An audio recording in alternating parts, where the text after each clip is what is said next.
بسم اللہ الرحمن الرحیم۔ السلام علیکم ورحمۃ اللہ وبرکاتہ۔ ناظرین، آج کی ویڈیو میں ہم بات کریں گے کفار کے مظالم اور ہجرت حبشہ کے بارے میں۔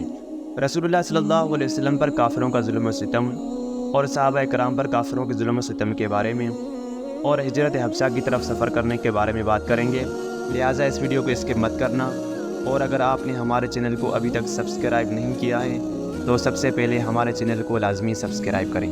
تو ناظرین، ویڈیو شروع کرتے ہیں کہ اسلام کی علل اعلان تبلیغ شروع ہوتے ہی ظلم و ستم کی جانسوز آندیاں چل پڑی۔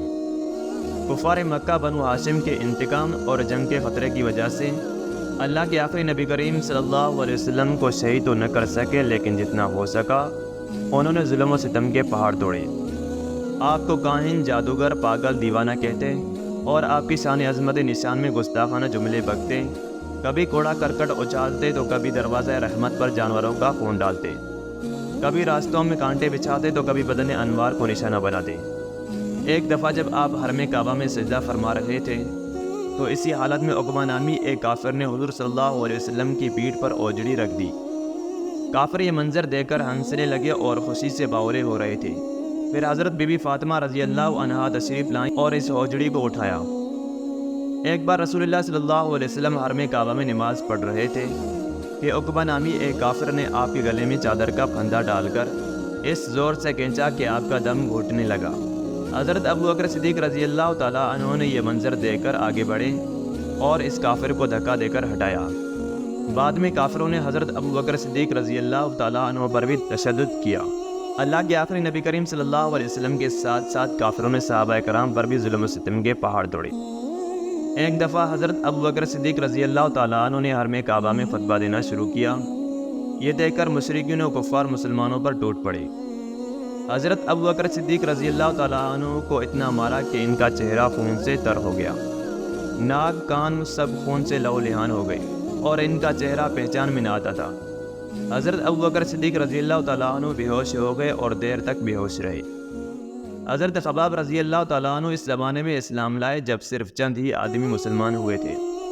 قریش نے ان کو بے حد ستایا، یہاں تک کہ آگ کے انگاروں پر ان کو چت لٹایا اور ایک شخص ان کے سینے پر پاؤں رکھ کر کھڑا رہتا، یہاں تک کہ ان کے پیٹھ سے پگھلنے والی چربی سے وہ کوئلے بجھ گئے۔ زندگی بھر ان کی پیٹھ پر ان کوئلوں کے داغ رہے۔ ایک بار حضرت عمر فاروق رضی اللہ تعالیٰ عنہ نے اپنے دور خلافت میں وہ داغ دیکھے تو ان کا دل بھر آیا اور وہ رو پڑے۔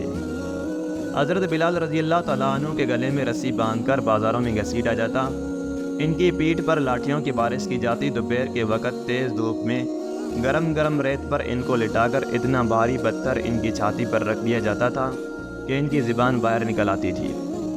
اس حال میں بھی یہ عہد عہد کے نعرے لگاتے تھے۔ ایسا نہیں تھا کہ صرف مردوں کو ہی ظلم و ستم کا نشانہ بنایا جاتا، بلکہ وہ خواتین جو اسلام قبول کرتی انہیں بھی تکالیف کا سامنا کرنا پڑتا۔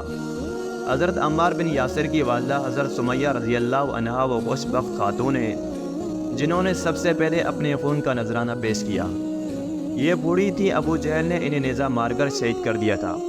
اسلام کی پہلی شہید ہونے کا اعزاز انہیں حاصل ہے۔ جب کفارہ نے قریش مسلمانوں کو تکلیف دینے سے باز نہ آئے بلکہ ان کے مظالم میں اضافہ ہونے لگا تو اللہ کے آخری نبی کریم صلی اللہ علیہ وسلم نے اپنے جاں نثار صحابہ کو اجازت دی کہ وہ ہجرت کر کے حبشہ چلے جائیں۔ حبشہ کا بادشاہ نجاشی عیسائی دین پر عمل کرتا تھا اور انصاف پسند اور نرم دل تھا۔ چنانچہ اعلان نبوت کے 5ویں سال 11 مرد اور 4 عورتوں کے ایک قافلے نے اپنے پیارے وطن کو چھوڑ کر حبشہ کی طرف ہجرت کی۔ اسے ہجرت اول کہتے ہیں۔